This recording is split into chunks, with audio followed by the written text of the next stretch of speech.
Counter-terrorism police in Britain have taken over the investigation of the suspected poisoning of a former Russian spy and his daughter. The two, I can tell you, are fighting for their lives in hospital after collapsing in the southern England city of Salisbury.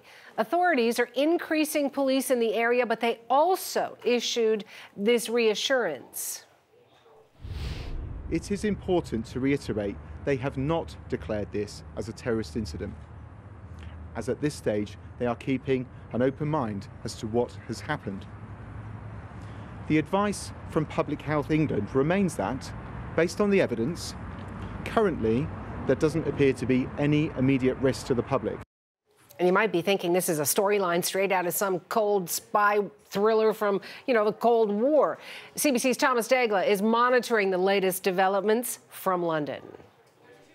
Well, that is the headquarters of the British spy service MI6 that Sergei Skripal is said to have been a double agent for while he was a spy for the Russians. Now you can imagine behind the scenes MI6 is working to determine whether there was any foreign involvement in what seems to have been anyway, poisoning of Sergei Skripal and his daughter Yulia, 33 years old. The authorities today not saying that this was a poisoning, still not saying for sure that there was any criminal involvement, but the anti-terror command of Scotland Yard has taken over this investigation, or at least the lead of it. They're not saying yet whether this is believed to have been terrorism, but certainly Scotland Yard anti-terror squad taking over the investigation certainly leads one to believe that terrorism is thought to have been involved, and perhaps a foreign power thought to have been involved. Here is a Russia expert at Chatham House here in London explaining how this looks like other incidents that Russia has been involved in.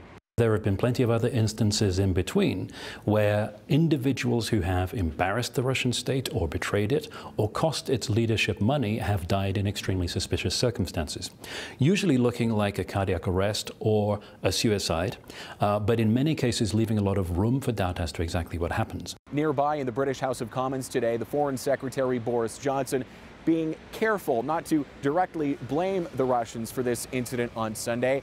But he is saying if the Russians are found to have been involved in this, what appears to have been a poisoning, well, the UK will retaliate in its own way. Boris Johnson saying the UK is open to considering further sanctions on Russia. Sergei and Yulia Skripal still said to be in hospital while police are still on the scene in Salisbury trying to get to the bottom of what led them to be found unconscious.